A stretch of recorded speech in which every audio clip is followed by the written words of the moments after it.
اللہ الرحمن الرحیم رب اغفر وارحم وانت خیر الراحمین۔ سامعین کرام، میں موصف علی اور آپ میرا یوٹیوب اور فیس بک چینل دیکھ رہے ہیں۔ امید کرتا ہوں آپ لوگ سب خیر و عافیت کے ساتھ ہوں گے اور جہاں بھی ہوں گے اپنے اہل خانہ سمیت خوش اور محفوظ ہوں گے۔ سامعین کرام، اس وقت ٹی وی کے اسکرینوں پہ سرخ پٹی لگی ہوئی ہے اور سارے اسکرین سرخ ہو گئے، اور یہ اس میں سرخیاں لگی ہوئی ہے کہ بلے کا نشان واپس آ گیا۔ ایک دفعہ پھر جو الیکشن کمیشن کی فرسٹریشن تھی، جو پریشانی تھی، وہ پھر بڑھ گئی۔ آیا کیا اب یہ مزید، کیونکہ ایسی کوئی گنجائش تو نظر نہیں آ رہی ہے، لیکن کیا وہ جسٹس فائز عیسیٰ کے عدالت میں پھر بلے کا نشان حاصل کرنے میں کامیاب ہوں گے یا نہیں؟ جبکہ 22 دسمبر کا جو فیصلہ تھا، جو 2 رکنی بینچ نے کیا تھا اور بلے کا نشان واپس کیا تھا، اس ٹائم بھی میں نے آپ لوگوں کو بتایا تھا کہ پریشانی کی کوئی بات نہیں، اور جب اس کی پراپر طریقے سے ہیرنگ ہو گئی، سنوائی ہو گئی ہے، تو آخر کار پشاور ہائی کورٹ نے الیکشن کمیشن کا 22 دسمبر کا فیصلہ کالعدم قرار دے دیا گیا، اور اس فیصلے میں یہ بتایا گیا، الیکشن کمیشن کو آرڈر دی گئی کہ ویب سائٹ پہ election commission P T I کی انٹرا پارٹی الیکشن اور بلے کا نشان کا شیڈول شائع کیا جائے۔ جبکہ بار بار ایک جگہ پہ بھی نہیں، کئی جگہوں پہ ان کو شکست کا سامنا کرنا پڑا۔ جب سے سکندر سلطان اور ان کے 4 مخرے ان کے ساتھ آئے ہوئے، تو وہ ہر اس ڈگر پہ کوشش کر رہے کہ کسی نہ کسی طریقے سے پی ٹی آئی کا انتخابی نشان، پی ٹی آئی کی جو کارکردگی ہے، پی ٹی آئی کی جو امیج ہے، اس کو خراب کر لے۔ کیا پی ٹی آئی کی لیگل ٹیم نے، کیونکہ وہ پشاور ہائی کورٹ میں موجود تھے اور ان لوگوں نے یہ طے کر لیا تھا، اور اس نے کاؤنٹر سٹیپ لینے کے لیے حکمت عملی بنائی تھی، اگر پشاور ہائی کورٹ سے ہمیں انصاف نہیں ملا تو ہم پھر اعلیٰ عدلیہ کے پاس سپریم کورٹ میں جا کر پٹیشن داخل کریں گے۔ جبکہ دوسری طرف جسٹس مظاہر نقوی صاحب کی بھی استعفی آ گیا ہے۔ ان کے کیا وجوہات ہیں؟ کیا وہ دل برداشتہ ہو گیا؟ کیا پاکستانی نظام سے دل برداشتہ ہو گیا؟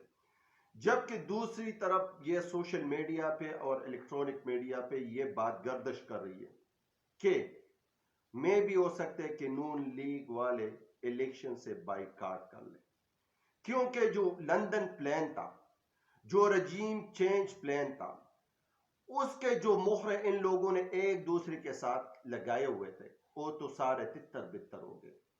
کسی جگہ پہ بھی ان کو وہ مقام نہیں ملا جس کا وہ توقع کر سکتے تھے، کسی جگہ پہ ان کو وہ سٹیٹس نہیں ملی جس سٹیٹس کے بل بوتے پہ ان کو لایا گیا۔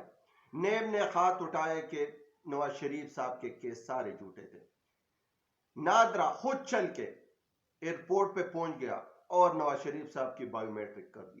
سارے ایجنسیاں، سارے ادارے نواز شریف صاحب کے سامنے پھولوں کے چادر نچائے گئے اور ان کو فیسیلیٹیٹ کیا گیا۔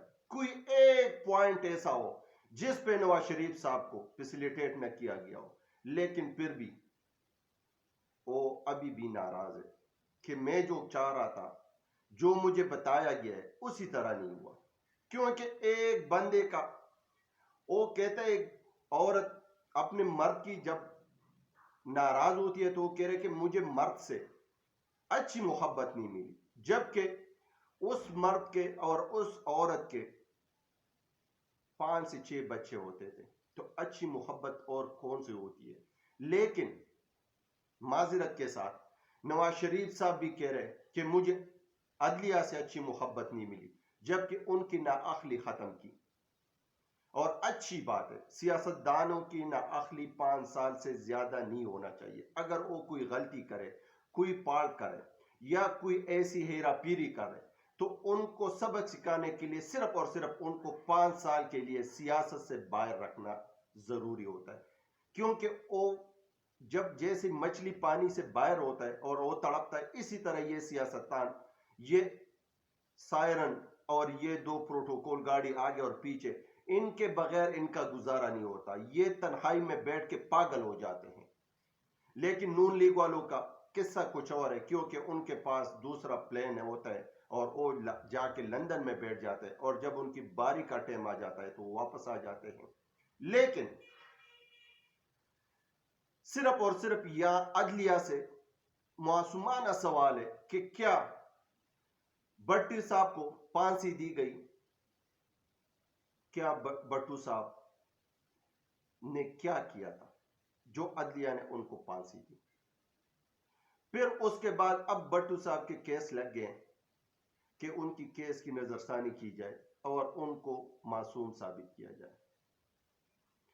اس طرح مجیب الرحمان کو غدار کہا، لیکن ہماری مشرقی بنگال ہم سے علیحدہ ہو گئی۔ اسی طرح نواز شریف صاحب کو پھر سلیس مافیا کہا گیا، ان کو کرپٹ کہا گیا، ان کو منی لانڈرنگ کہا گیا، لیکن لاسٹ میں پھر نیب نے کہا کہ نہیں، سارے کیس جھوٹے تھے۔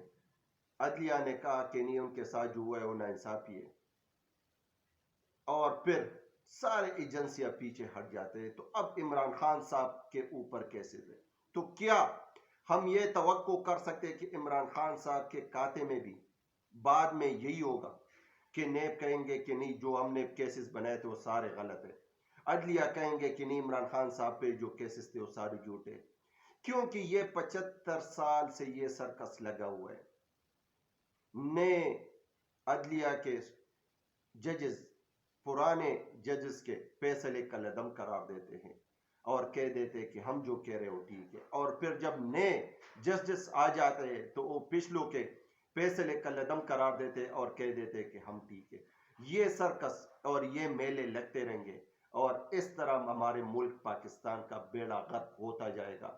لوگ بے روزگار ہوتے جائیں گے، لوگ اپنے پیسوں کے لیے اپنے گھروں کے اوزار بھیجیں گے، اپنے گھروں کے ضروری سامان بھیجیں گے، لوگوں کو پڑھانے کے لیے، تھگودو کرنے کے لیے، اپنے پیٹ پوجا کرنے کے لیے لوگ پتہ نہیں کیا کچھ کریں گے، لیکن ہمارے سیاستدان کو ہوش نہیں آئیں گے، کیونکہ ہر بندہ کہہ رہے کہ میں جو کروں گا وہ ٹھیک ہوگا۔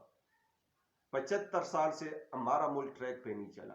ابھی یہ کس سے سنائی جا رہی ہے کہ جب پلان آئے گا تو ملک پھر ٹریک پہ چلے گا، جب پلان آئے گا تو ملک پھر ٹریک پہ چلے گا، جب پلان آئے گا تو ملک ترقی کرے گا، جب پلان آئے گا تو ملک ترقی کرے گا۔ اور اسی چیز کے پیچھے ہم لگے ہوئے اور ہمیں لگایا گیا ہے، اور ہمارا ملک کا اور ہمارا وقت ضائع کر رہے، ہمارا ملک کا بیڑا غرق کر رہے، اور بے بخا اداروں کا ٹائم ضائع ہو رہا ہے، عدلیہ کا ٹائم ضائع ہو رہا ہے، پیسے ضائع ہو رہے ہیں، ٹیکس زیادہ ہو رہے ہیں، لیکن پتہ نہیں یہ سرکس کب رکے گی اور کس طرح رکے گی۔